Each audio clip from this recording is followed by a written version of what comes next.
Hi, everyone. Welcome to One Place East in Conversation podcast for Time to Talk Day.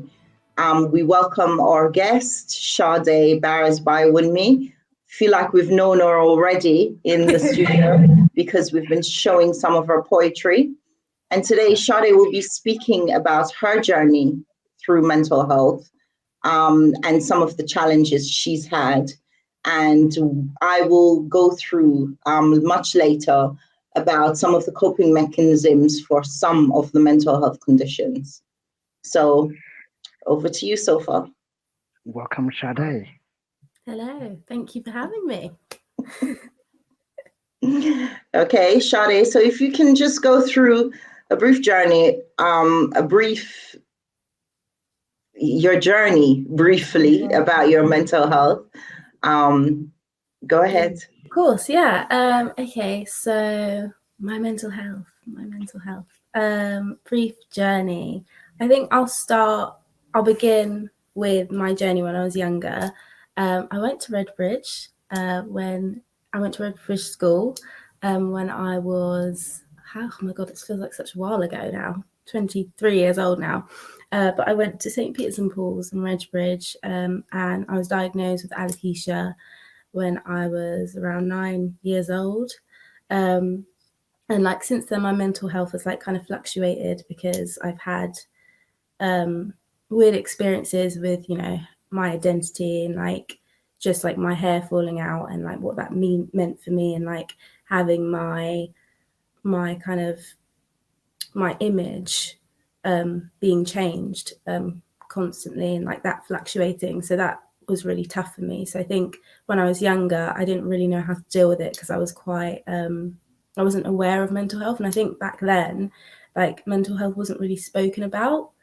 I think it's only when I went to uni is when I started to like begin to be aware of it. And what's really lucky for me is my mother is a therapist, which is amazing.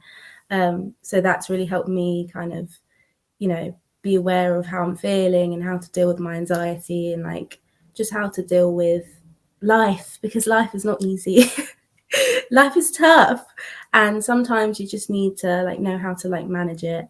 And that's what I do really. I just try and manage my mental health. So whether that's like journaling, like I love to journal because obviously I love to write poetry. And like for me, that's my form of like expression. And I think it's a really therapeutic thing to do. Like even if you're not doing it for an audience, like it's just nice to do for yourself.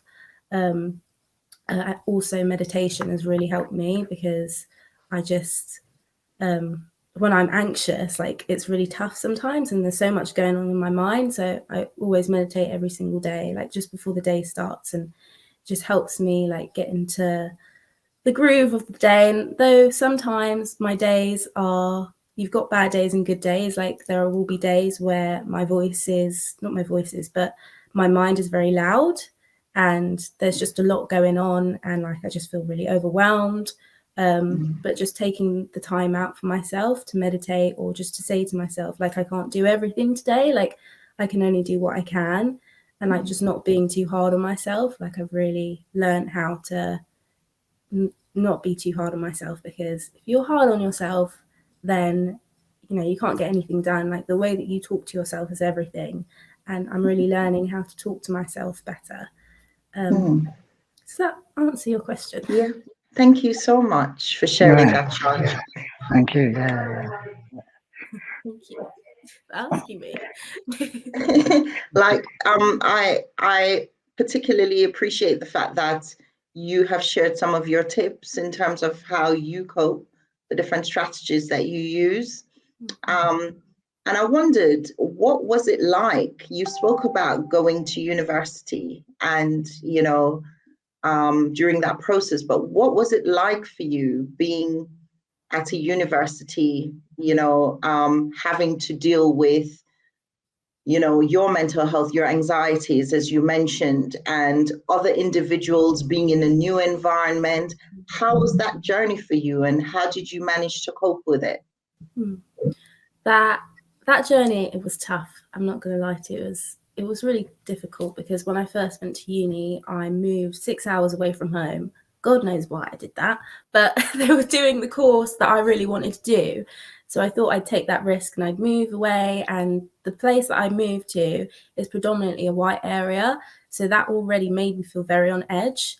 I was the only Black person in my class, and there was 90 other people in my class. So for me, I just felt very out of my depth, and I felt like, I didn't deserve to be there. And a lot of the people that was in the same class as me, they'd gone to private school, they'd gone to grammar school, and like I struggled with dyslexia.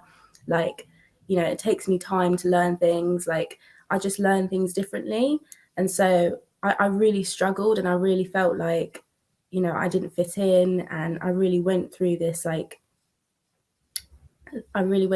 dark phase in my life. I'm going to be completely honest, because it was hard. But I'm thankful that I went through that phase in my life, because Mum always says this as well. My mother always says this. Breaking down is waking up. And honestly, like, I'm so happy that I went through that, because I wouldn't be half the person that I am today. And university is hard. Like, there's no way to sugarcoat it. I'm not going to sit here and say that it's the most easiest thing in the world. It's not. It's difficult. It's challenging. Like, it challenges you, not just your knowledge, but it challenges you as a person. You have to grow as a person. And like, sometimes you don't know, you're not aware of that, if you know what I mean. Like, you're growing up, that's adulthood. And whatever stage that you go to uni in your life, like, it's still challenging. But what I can say is to talk to people about it. That's one thing that really helped me when I eventually did, because there was a part of my journey where I didn't talk to people about it, because I was ashamed. But actually, something that I realized was I don't need to be ashamed. A lot of people that are at university are going through the same stress and issues that you're going through. Everyone is feeling that crippling anxiety. Everyone has deadlines. Everyone hasn't slept all night. Everyone hasn't been eating properly because they're stressed out. It's normal. And like, I think we just need to normalize talking about it and saying to my friend, oh, I'm really struggling. Like, can you help me? Kind of thing. And, having that like exchange with each other. But yeah, my university. That's interesting, because I mean, I was going to ask you. So, what was it like for people around you? During your, your education life. How did people kind of react and support? Were they supportive, or yeah? How was that? How was that? In your life, how did people support you? Yeah. I think people supported me as much as they could. Like, they check in on me and be like, how are you doing, Shads? Like, the family would always worry and be like, UK kind of thing. Because obviously I live like 6 hours away. So when they don't hear from me, they're like, okay, something's wrong, kind of thing. But they can only do that so much to an extent. And I think, sometimes it takes having that time alone to like come back and like speak to people about it. You know what I mean? Like, process it. But I mean, I was with someone at the time as well, and that person was also going through the same thing as me, and it was kind of like we both kind of just would talk to each other about it, but then at the same time we didn't really understand what's going on. I don't know if that answers your question, but Yeah. That does. It does. Thank you. And I thank you for sharing that, because earlier you said as well that, when you're at uni and you're in that group, the people around you are going through their own stuff, Exactly. people your own age. Yeah. And so maybe unable to support you in the way that you would like. Mm-hmm. But the good thing is you had a further support network, which was family and a few friends, which is helpful. And that's one of the things with mental health. I think creating a good support network for yourself is actually instrumental in helping your mental health. So thanks for sharing that. Yeah, absolutely. Thank you. Yeah, I definitely agree. I think something that I've definitely learned is to make sure that you have a support network around you. And like, I'm an introvert, like, I like my own time. I write poetry in my room. Like, I like that. But you know, it got to a point where I was just having my own time like far too much. And like I needed to go through that to realize, okay, in order for me to have a good mental health, like I need to make sure that I see my friends at least once a week. Even if it's that, I need to make sure that, you know, I call my mum and my sister, you know, and like speak to them, tell them how I'm feeling. Like I have to put these boundaries in place, like in order for me to like flourish, and in order for me to like feel like okay, if you know what I mean. Because if you don't feel like you have people around you, then you start to isolate yourself, and there's just more, it creates more distance, and then creates distance within yourself because you don't know what you're doing. Like, and sometimes your mind can play tricks on you and can tell you things, you know, but like, you know, sometimes you need that reassurance, and that, especially for me having anxiety, I need that reassurance. So, you know, the amount of times I've called my mum or my sister and I've been like, oh, I'm feeling really low, like I don't feel like I can do this, like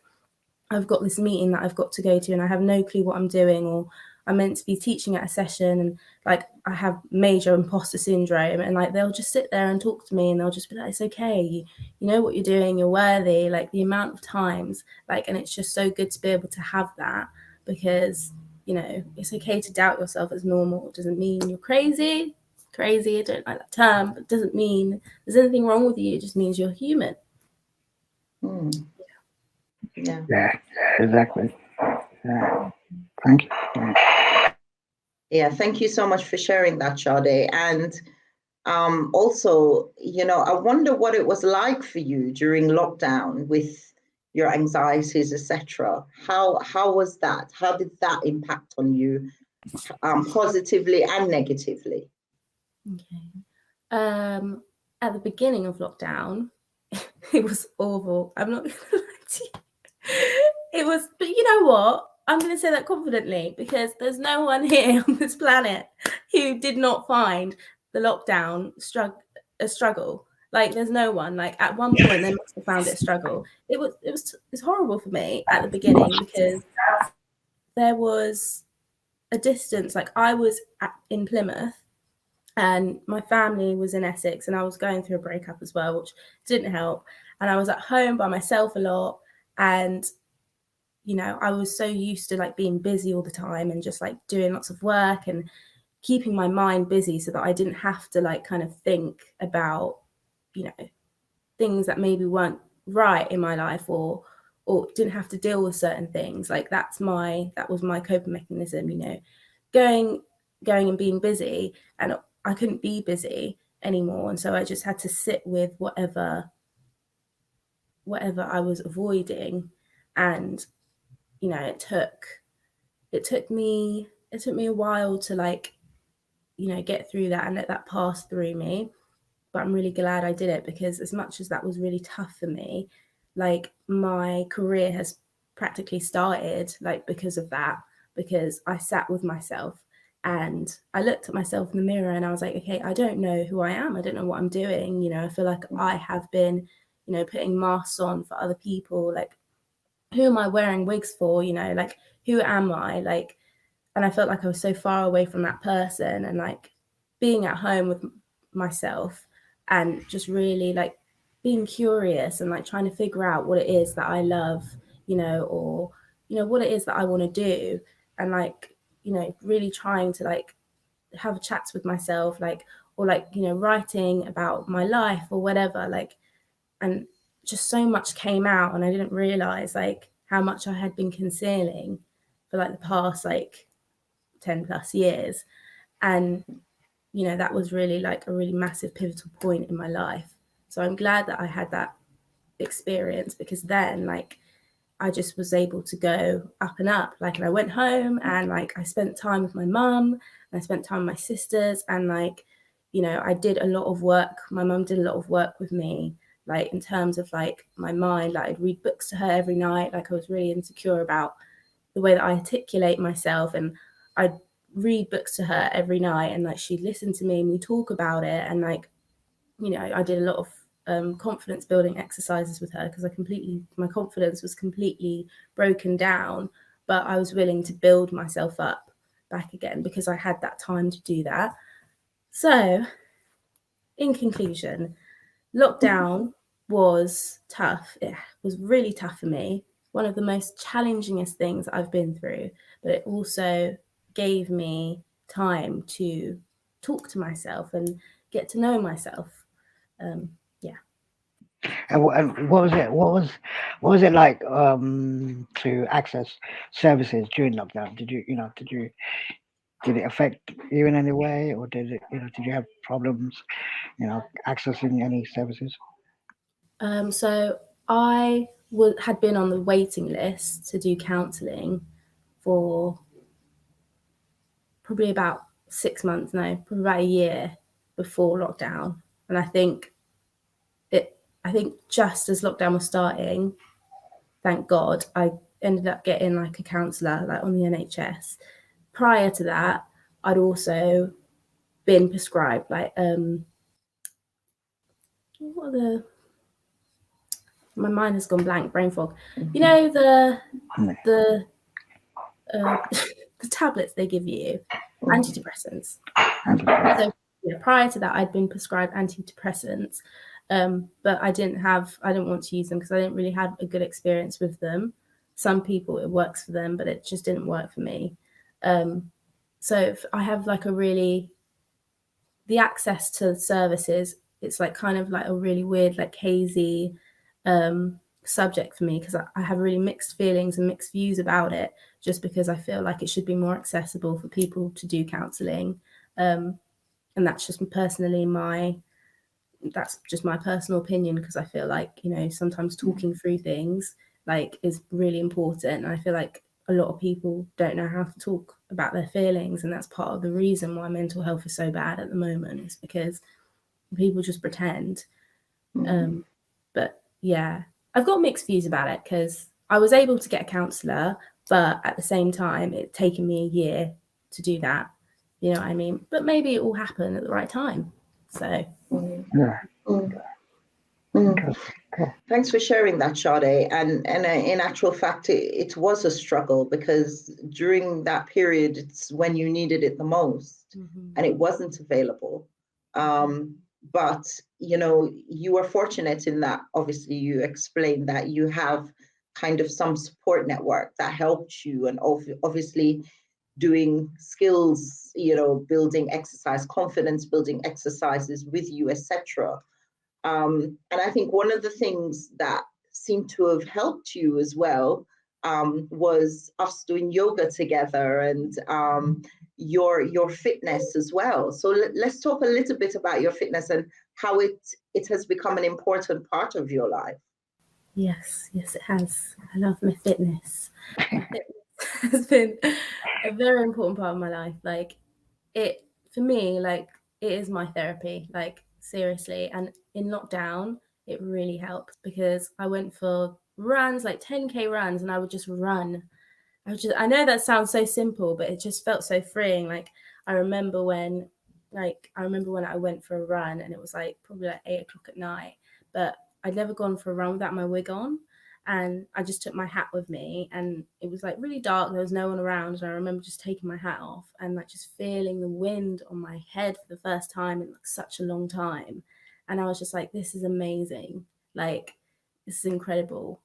And like, I just feel like with exercise, for me, it's freeing. It gives me happy endorphins. It makes me feel good about myself, when things are going wrong, I can go and run for a little while, or I can go to the gym, or I can do some yoga. Like it just helps put me in like a mindset ready for the day. Like, and yeah, it just makes me feel really free, I suppose. That's something I need to do. Is start going to the gym. It's on my bucket list one day. Yeah. Gym is good. It really is, like, because you feel good about yourself when you're going for yourself. That's the thing. It's not for anyone else, and it's okay to say that. It's okay to take time out for yourself for the gym. Do you know what I mean? It's like, yeah. Okay, lovely. Thanks for sharing that, Shaday. And I wonder, I mean, let's talk a little bit about some of your productions and your performances. I know, I mean, we've actually shown a few of your bits. Something you did on freedom, and grief. Tell us, where has your experience, taken you? What are you doing now? How has these things impacted you? Oh, that's a good question. So my inspiration, well, finding freedom, like that, that piece was actually like my first like proper like collaborative piece that I'd made with someone. Like it was actually a girl, like a black girl, who she came into my class in second year, so I was no longer the only black girl. There was one of two, and we didn't really speak that much throughout uni. But then after uni, we started both working for a theatre company called Beyond Face, and like we wanted to work together, and we wanted to make some work that we felt good about, and that we wanted to represent black people, that live in Plymouth, and we also wanted to represent some of the voices that like we've heard. So we just thought we'd work together, and finding freedom was really about like talking to different black people and finding out what freedom is for them, and how that freedom really connects all of us culturally, because some people, they find freedom in cooking, some people they find reading freedom in seeing their family, and it was just really interesting to understand, what freedom meant to everyone else. And so we put that forward for the Plymouth Fringe Festival. And it was just like it was like so funny, because it was like my first time making something like proper, and like I had to film it and edit it, and I don't even know how to edit and film stuff, and like I'm not gonna lie, it's awful, but like I'm really proud of it, because like I feel like that was the first massive thing that I had wrote, and I'd worked on it with someone else collaboratively, and I think it was like my doorway to like becoming an artist, an early career artist that I'm really happy about.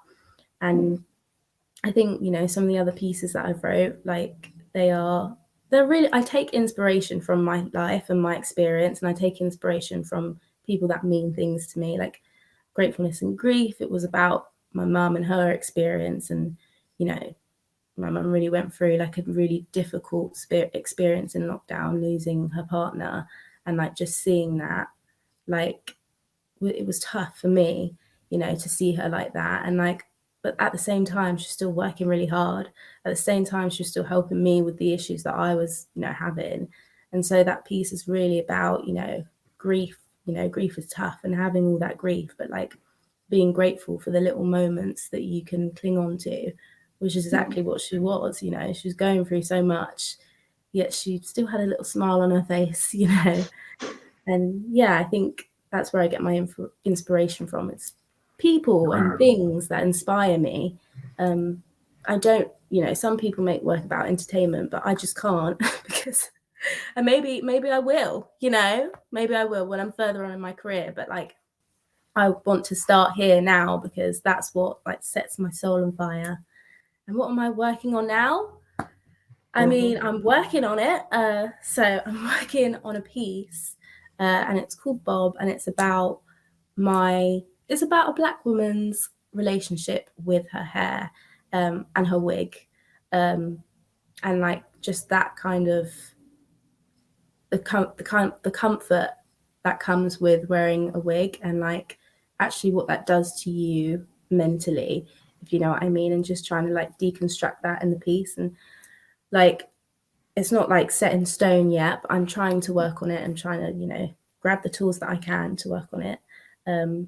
But yeah, that's what I'm working on right now. I just want to make sure it's perfect. So that sounds interesting.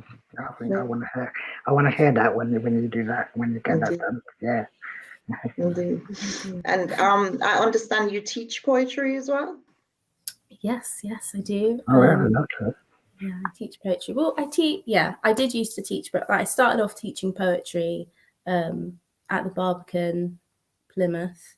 And yeah, that was a really, really lovely experience, especially because it was in lockdown and there were so many people that needed to like just write just write their heart out on a page, and like I was really happy to be able to facilitate that space for them.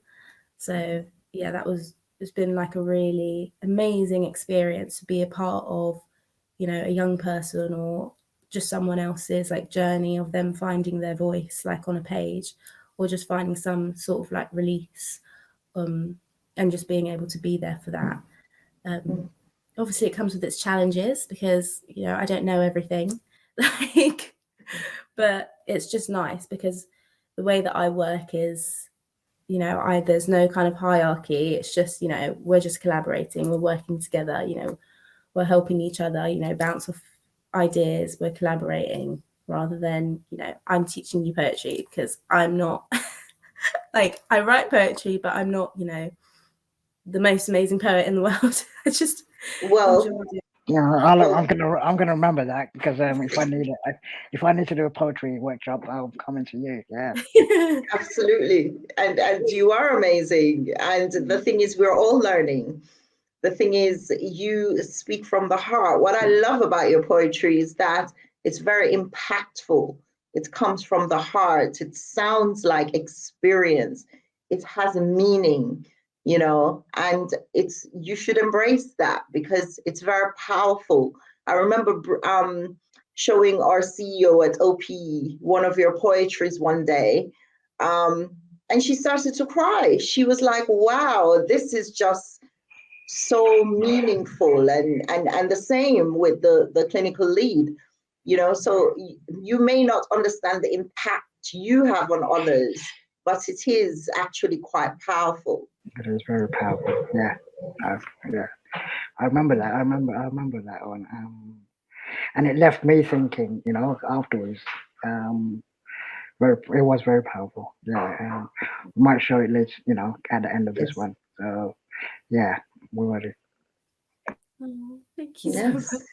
I feel a bit emotional. Oh, that's really like nice to hear. No, I mean, you should be really proud. I mean, you're a great, you know, it was a really uh, nice, you know, well written poem. And like Sherrine said, it's, you know, powerful, and it does get people thinking and just realizing, you know. Yeah, very good. Thank you so much, honestly. Yes. So, Shadow, we are all proud of you, especially at OPE, because we have been doing a series on you quite a few months now, showing different parts of your poetry. So it's actually a pleasure having you on the platform and kind of everybody being able to just hear you speak about your journey, you know, and sharing that journey with us. Honestly, it's Yeah, such a absolutely, pleasure to be absolutely. here. And do you want me to write anything like, yeah, I'm here, like anything special for the organization? You know, I'm here, I'm your girl. You'll be sorry you put that out there. Exactly. Yeah. Absolutely, you will be sorry. So, what are you doing now in terms of your teaching and stuff? Where are you at? So I'm teaching at the Barbican. I'm teaching theatre at the moment, and theatre is new. Like, even though I studied theatre and performance, like my specialty is poetry. That's my art form. So at the moment, I am faced with a lot of challenges because, you know, I'm not. This is not my. It's not my specialty. So, but I'm doing it, and every single week, I'm just trying my best. And the young people seem to really enjoy it, and that's what matters. And I'm just trying to remind myself that I don't have all the answers. But yeah, I'm teaching theatre at the Barbican, and I'm also teaching theatre for Beyond Face, a company that I work for. And we are part of this massive project called With Flying Colours that tries to engage like different schools in like different arts and tries to engage them with the curriculum. So I've been teaching some theatre as part of the With Flying Colours project, and that has also been challenging as well. But it's new, and I'm learning and I'm growing, and like I'm really hoping to go and study a drama therapy degree next year, because I feel like that's really what I love the most about like teaching, is like what they get from it. like the process, like how that feels for them, you know, like, do you feel confident about this? Like, should we have a conversation around this? Like, I just really enjoy that aspect of it. Obviously, I love to see the performance, but I think for me, like, what makes me tick the most is like seeing a young person like feel happy about something that they've done, or they feel like they've gained a little bit of confidence, or like they can talk more. I don't know, or just that kind of thing. So yeah, that's what I'm doing right now. Now, thanks for sharing that with us in terms of what you're doing. What I heard you also say is that you have stepped out of your comfort zone. That's all it is. But everything that you have is there inside of you. So it's just, kind of learning the comfort with that. So, and it's good that you're trying, and great news about doing a master's in drama therapy, because I think you're well suited to that, considering your journey as well and your ability to help others. Thank you. Yeah. Absolutely. Oh, perfect. Thank you. Yes. So I know that you have to leave soon, so we can summarize and everything. So how was it to joining us today? And we want to thank you so much for attending and teaching us about your journey, telling us about your journey, and being an inspiration to others. Oh my And God. sorry, can I also? I want to also, if you can just add also, is what advice would you give to others? In a similar position to yourself. What how would you, what advice would you give? What advice would I give? I would, if someone's in a position like me, I would tell them to remind themselves that they are amazing. That's what I would say. I would tell them to not be too hard on themselves, and like to take it day by day, and like to try not to please everyone, as long as you're happy in yourself. I think, yeah, the best advice that I can give is to be kind to yourself, because ultimately the way that you talk to yourself is just going to create whoever you are. If you speak to yourself like crap, you're going to feel like crap.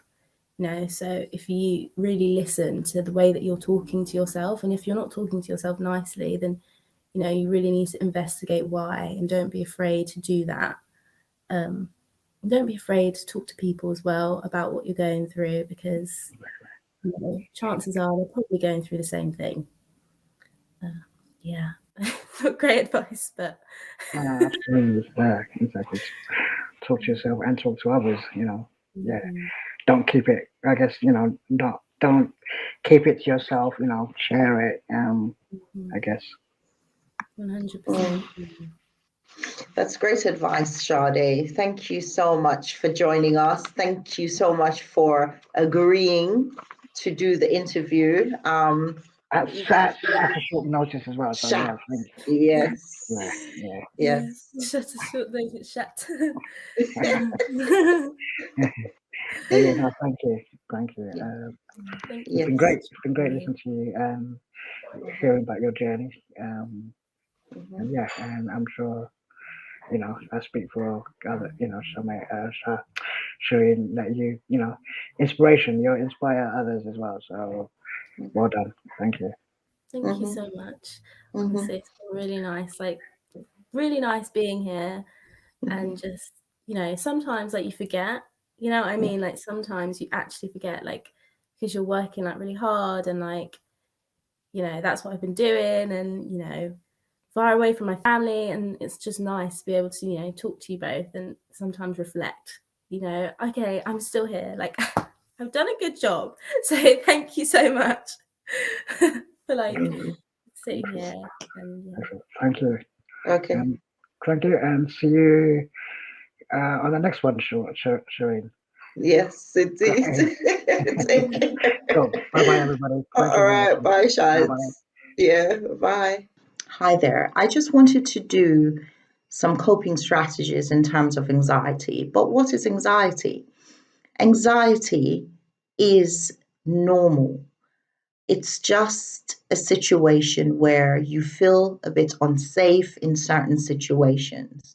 Now, what is difficult is when the feelings of anxiety is magnified in your mind. Now, what we usually do when this is magnified is we tend to avoid situations that might create it for us, such as during the lockdown period, we may avoid going out because we don't want to get infected. So, something like this means that sometimes it can develop into social anxiety, but the reality is, when you avoid anxious situations, what happens is it tends to escalate the more you go back into that situation. So, what does it look like? I think anxiety looks differently for different individuals, but you can get the normal sweaty palms, you can have your heart beating faster than normal. It could be itching on the skin. It could be your breathing. There are a number of ways that anxiety shows up for us, and that can be different for different people. Now, I think one of the questions to ask when anxiety shows up is this fact or is this a feeling? Now, you can actually speak to someone who you know well to discuss your feelings around the situation. Another thing is you can break it down into, okay, let's assume that our feelings come true. Then will this matter in a year, in a week, in a month? So that's a way to break it down. And also, you can use the opportunity in an anxious situation to hone in on your senses. So, for example, your sense of taste. If you're having a drink, just close your eyes and just have the drink and allow the feeling of those flavors to burst in your mouth so that you can actually be in the present moment with what you're drinking. You can do it with eating as well. Also, if it's, for example, your sense of smell. So if it's your sense of smell, you can go outside, smell a flower, or put on some nice perfume and smell that. If it's your sense of touch, then you can think in terms of, okay, how does this shirt feel on my skin? When you're lathering yourself in the shower, how does the flannel feel on your skin? If you hone in on these things, then it will help you to be in the present moment and keep you grounded. Another thing I can share is a couple of exercises that you can do. So, for example, if your feet, for example, is tense, then curl your toes very tightly, count to 3, and then release. And if you do that 3 or 4 times, that will help. Or you can do it with your hands. Just hold real tightly, count to 3, and then release. And you can do that with different parts of your body. And sometimes that will help the tension to go. Another thing is Shaday mentioned about journaling, getting those thoughts out of your head and onto paper. I think that is quite significant because if you have a tendency to overthink, keeping it in your head will only escalate and magnify those thoughts. Thank you.